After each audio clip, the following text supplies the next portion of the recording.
Hi guys, so this week I want to focus this video on the further activity.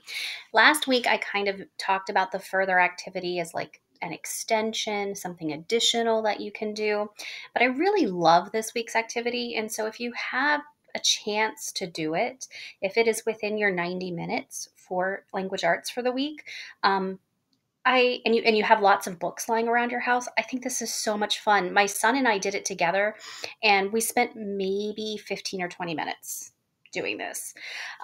So I'm just today, what I want to do is kind of walk you through the instructions, and I want to show you some examples, and I'll show you what spine poetry I was able to come up with in my house, and the spine poetry that my son, who's in 4th grade, what he was able to come up with. Okay, so this is really easy, and it's meant to be fun.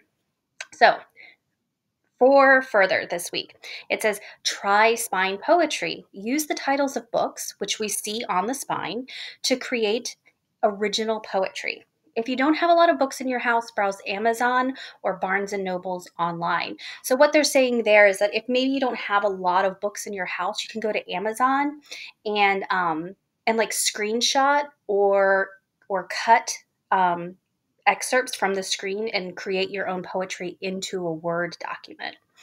And so that is an option that is available to you. For people like me who might be a little bit more technically challenged, that might take more time, but it could be equally as fun as well. Then beneath that, we have some steps to help you create spine poetry. The thing I want to emphasize here is that this is meant to be a creative, fun activity. These rules are really just meant to give you guidelines. I'm going to walk you through them, and then I'm going to tell you what my son and I did, which was just a little bit different, okay? And both ways are absolutely fine. So, step 1, browse many book spines. So my son and I, we realized that we had books scattered all throughout our house. We had books in the spare bedroom, in his bedroom, in my bedroom, in the basement, in the office. And so we kind of went into all of these rooms and pulled books. And choose one or two that spark your interest or that speak to your heart, something that you feel like you can expand upon. Step 2, find other book spines that complement your first choice. Don't edit yet. Grab any spines that you think might work. I think at one point, my son and I each had about anywhere from like 10 to 12, maybe 15 books that we had kind of gathered into our stack. All right.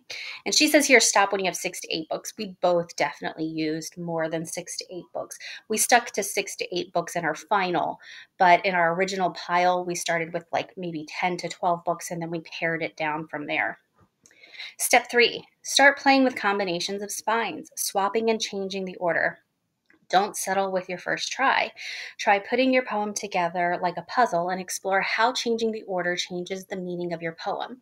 That's definitely something that my son and I did together. We actually kind of worked together on this. And so like I gave him feedback on his and he gave me feedback on mine, and we kind of like worked together on it. Step number 4, read your poem aloud to yourself and to a partner. When it sounds right, snap a photo of the completed poem. So these are the examples that are in the document. So it says, boy, going solo, 3 times lucky, the taken ghost, the silver mask, blood on the river. So that's the first poem, which I think is pretty good. And then the second one here says, I wrote this for you since you've been gone, a drop of hope that you are, more happy than not. P.S. I miss you. And the thing I want to point out in this example is that they've taken tape and written words on the spine to make the poem fit. And you'll see in my example that that's something that I do as well. All right, so now let's show you what Wyatt, my son, and I did. This one is mine. First, I should start off by saying that what we decided to do is we decided to pick books based on like tone. So I decided to go for a more hopeful tone. So all of the book titles that I selected went towards like a more hopeful and inspirational kind of tone. My son, you'll see his in a minute, he decided to go for like a creepy, you know, kind of like a creepy thriller kind of tone. So, so here's mine. I used just like painter's tape that I had in the basement of my house to cover up words or to change words. And so I'll read you the poem and then I'll go through it. It says, "The way I, the way I demystify care of the soul, amazing grace, unbroken, life in motion, save me the enlightenment, the key to extraordinary." So that's my poem. And what I did was, this book is actually a cookbook and it's called The Way I Cook. So I covered up cook. And then this book was called American Sign Language Demystified. And so I covered up American Sign Language and I changed demystified to demystify. And then here I just covered up the author's name because it looked like it was the continuation of the title. Um, and then down here, this book title was called Save Me a Seat. And I just covered up a seat.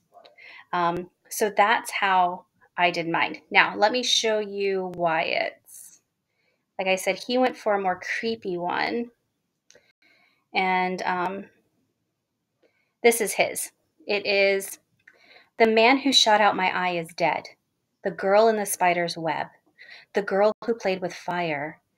And an unwanted guest. Blood writes, the blood is the life. Realms of fire, realms of stone. The sword of the warming in a dark, dark wood. Fuzzy mud in the woods." So that's his. Obviously, you can tell from his that his is a lot more creepy. He only used the painter's tape to just change, to add the word "and." So, so that's spine poetry. Be free with it. He obviously used 1, 2, 3, 4, 5, 6, 7, 8, 9, 10. He used 12 books. He used a lot more than the 8 to 12 books. So use as much or as little as you want. Be free with it.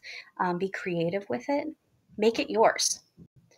All right, guys, that is all for today. Take care and stay safe.